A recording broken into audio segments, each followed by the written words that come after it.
Post-World War II, the aircraft carrier has shrugged off its competitors for the #1 position in the fleet. The years of nuclear brinkmanship almost saw the relegation in favour of fast submarines. But the Grey Ladies have shown their adaptability and potency time and again to become what they are today, the essence of sea power.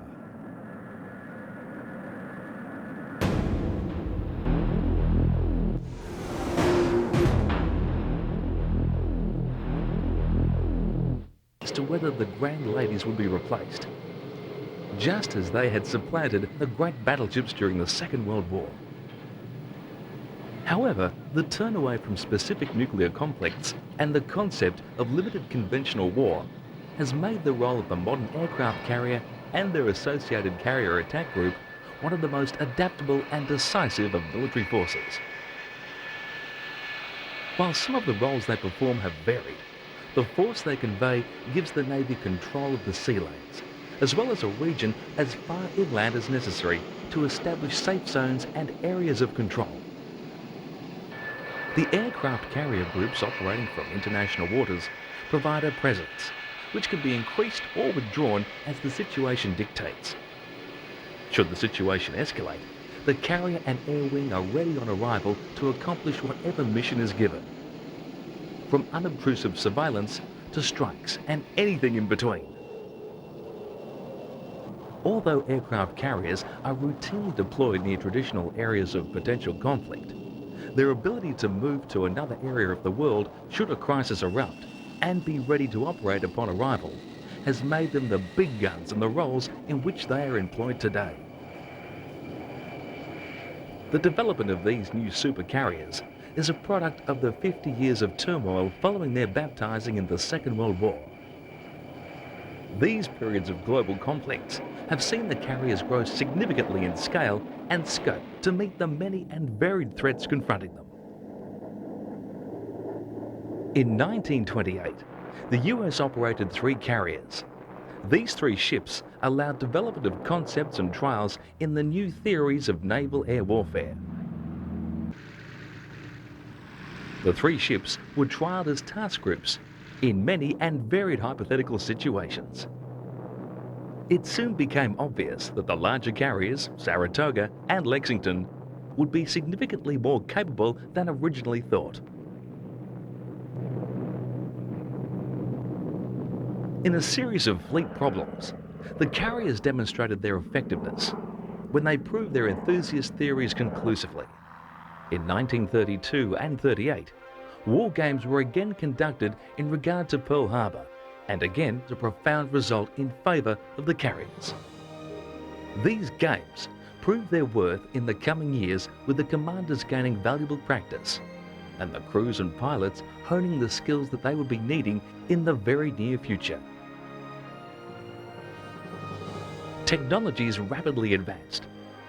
The greater lift from 2 wings of the original biplanes allowed short takeoff and the safest possible returns to the flight decks with slower landing speeds. However, the advances in aeronautics soon made the biplane's graces a liability. The US Navy's first intentionally designed carrier was Ranger, launched in 1939. She proved to have shortcomings, primarily due to lack of size and speed. The older Saratoga and Lexington had been built on battle cruiser hulls and were significantly larger. The Yorktown-class aircraft carriers were built not long before World War II. The first 2 ships, Yorktown and Enterprise, were commissioned in 1937 and 1938. The lessons learned from operations with the larger battlecruiser conversion Lexington class versus the smaller Ranger taught the Navy that large carriers, rather than small ones, were more operationally flexible and survivable. Thanks to these lessons, the Navy built the new carriers to the largest tonnage that the treaties of the time allowed, 25,000 tons. The resulting ships were large, flexible and powerful, giving the US Navy fire carriers totaling 134,000 tons, which, with the addition of the 20,000-ton Wasp, Another small carrier brought the US Navy up to the full treaty tonnage limit.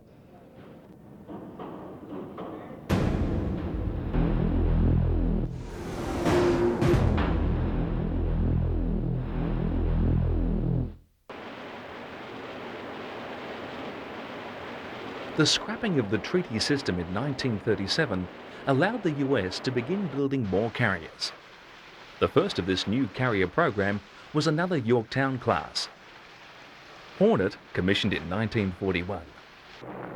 Improvements of lessons learned in Yorktown design brought about the Essex class.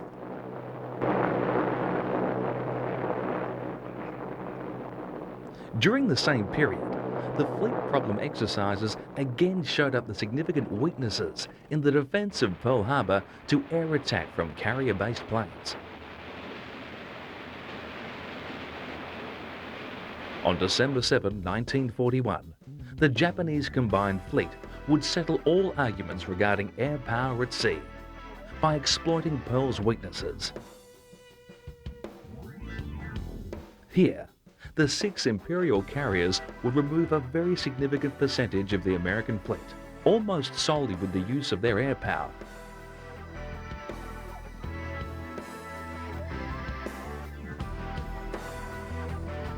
Immediately after the losses at Pearl, it fell to the remaining carriers to hold the line until the new Essexes would be able to make up the numbers.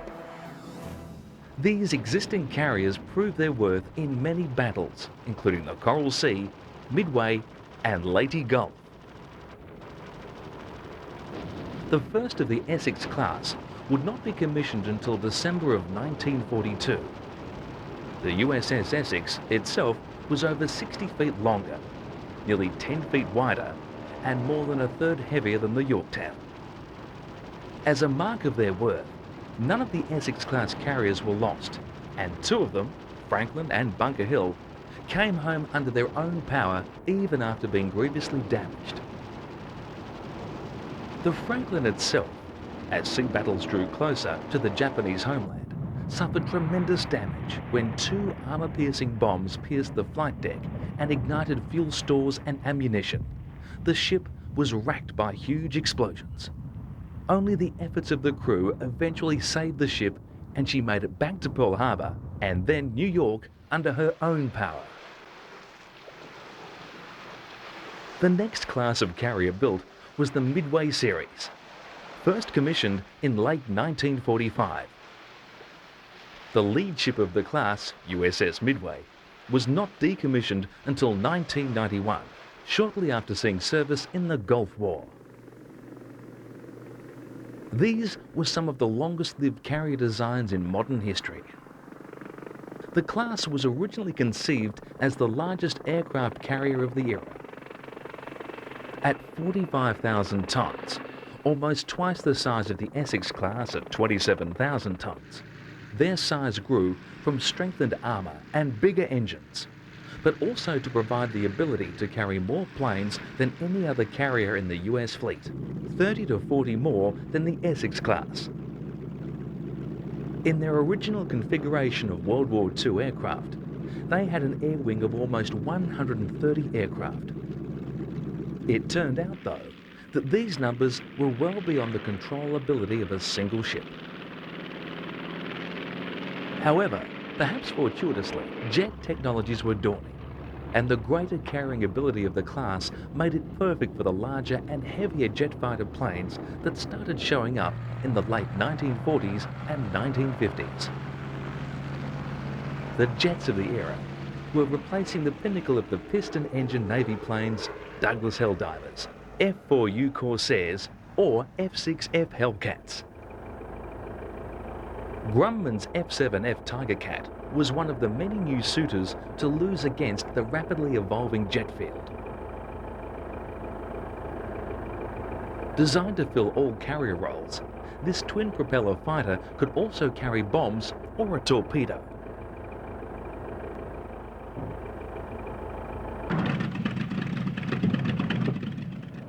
It was McDonnell's FH-1 Phantom that first took to the air in 1945 and from a carrier in 1946 as the US Navy's first true jet fighter.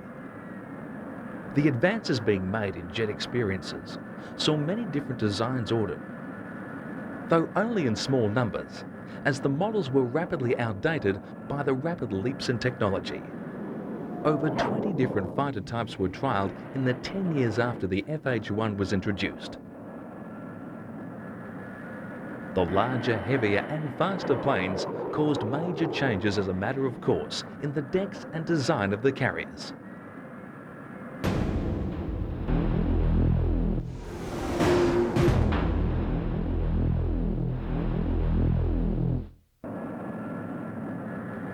The early 1950s saw three major changes: the angle deck, the return of catapults, and the change to electronic landing controls.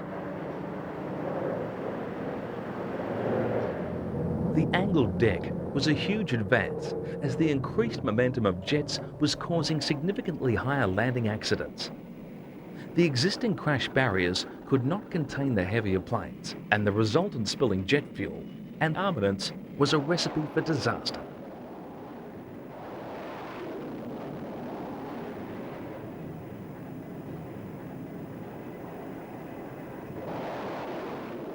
The angled deck let a pilot who missed catching an arrestor wire open throttle and gain altitude for a second attempt.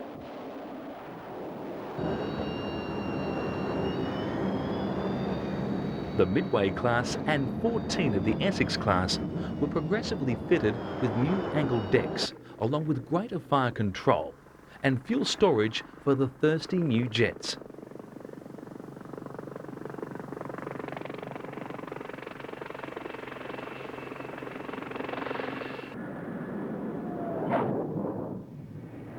Another advancement was the installation of steam catapults. These became essential as the planes became heavier and larger. Today, they can fire a throttling jet forward at 170 miles an hour in 300 feet. The batsman, as seen on earlier carriers, would leap about the deck, directly warning the incoming pilot of vagrancies in his approach. The speed of the jets forestalled any real ability of biplane between the batsman and pilot. By the time the batsman had his meaning across, the issue he was translating may have become a terminal problem. The meatball lights directly aided the pilot in lining up for the landing. If the lights line up with the appropriate marker light in the mirror, then the pilot knows he's on course. As the angle at which the pilot looks at the lights changes, he can see directly the adjustment he needs to make. Too high, too low, and if the pilot is very low, a wave off. There are variations built in to adapt to each style of plane and differing weather condition. In theory, the pilot flies the plane down a narrow, safe corridor straight onto the carrier deck. It is estimated that the angled deck and automated landings have halved the accidents on US carriers. 1952 saw construction beginning of a new class of ship. The Forrestal class was the first class of supercarriers of the Navy. So called because of their extraordinarily high tonnage, 75,000 tons, fully integrated angled deck, very large island, and extremely strong air wing.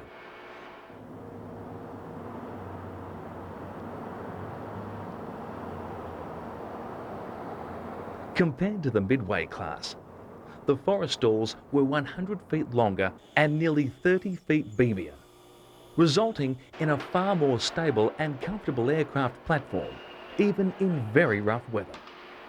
Forrestal class ships were the first examples of supercarriers, but also the first which were to have nuclear weapons as an option for their aircraft. With the Korean conflict looming, the class went into production. The replacement of centerline elevators with port and starboard side lifts freed up huge areas of deck space. With 4 instead of 2 catapults, the Forrestals could launch up to 8 planes a minute. These were the first truly jet-oriented carriers.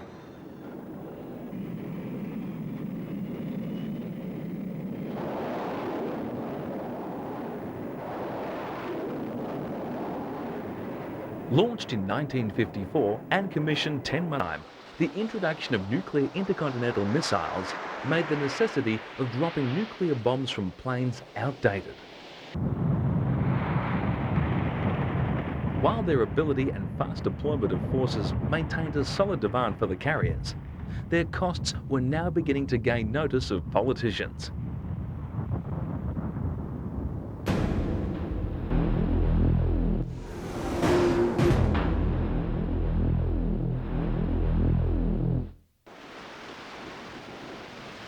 The 8th USS Enterprise was the world's first nuclear supercarrier. She remains the longest aircraft carrier in the world today, though in tonnage she is surpassed by the Nimitz class. When launched, the Enterprise was the most powerful weapon ever constructed. She was also the most expensive, $451.3 million. The previous Forrestal was $188 million. Enterprise's propulsion is provided by 6 of her 8 reactors at any time, as 6 reactors generate the maximum steam the turbines can handle.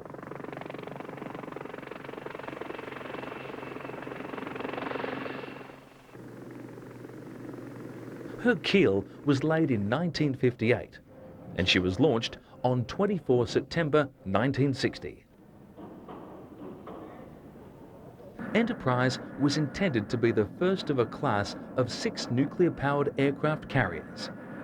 However, costs ballooned during her construction, and remaining vessels were never laid down.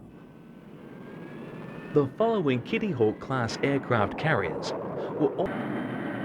Series production of nuclear carriers would finally commence with the keel laying of USS Nimitz. The first of the Nimitz class of supercarriers, the lead ships of the class, was commissioned in 1975 with a bill of $1,181 million. As of 2004, George H.W. Bush, the 10th of the last of the class, is being built by Northrop Grumman Newport News and will enter service in 2008. Bush will be the first transition ship to a new class of carriers, to start construction in 2007. By tonnage, the Nimitz class composed by far the largest class of carriers ever built. When Bush is completed, the 10 ships of the class will total just under 1 million tons combined displacement. USS Nimitz was the first to undergo its initial refueling during a 33-month refueling complex overhaul in 1998.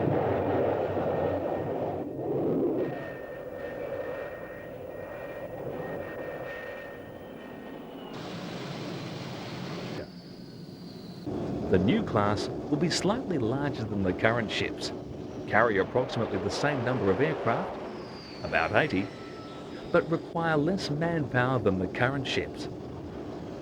This will be accomplished through increased automation of many tasks. The Navy has long had the ability to automate many tasks, but has been reticent to do so due to the ability of people to reason in an emergency situation. Stealth will be increased by reducing the number of antennae and other protrusions and rounding off anything that can be. This should reduce the ship's radar signature considerably. Other measures will follow for cooling of topside structures to minimize the thermal signature as well. Concepts are for a ship of 100,000 plus tons, with a flight deck of approximately 1,040 feet in length. The crew would number somewhere between 3,000 to 4,000.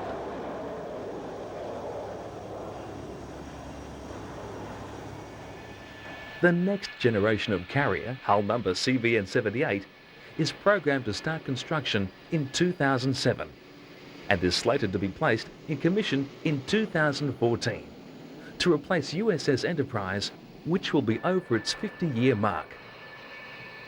CVN-79 is programmed to begin construction in 2012 and to be placed in commission in 2018. Whatever the design vagaries of the new carrier class, the place of the aircraft carrier seems certain for at least the foreseeable future. These grand ships, with continual improvement, have stood the test of time, and their current dominance in the world of sea power seems assured.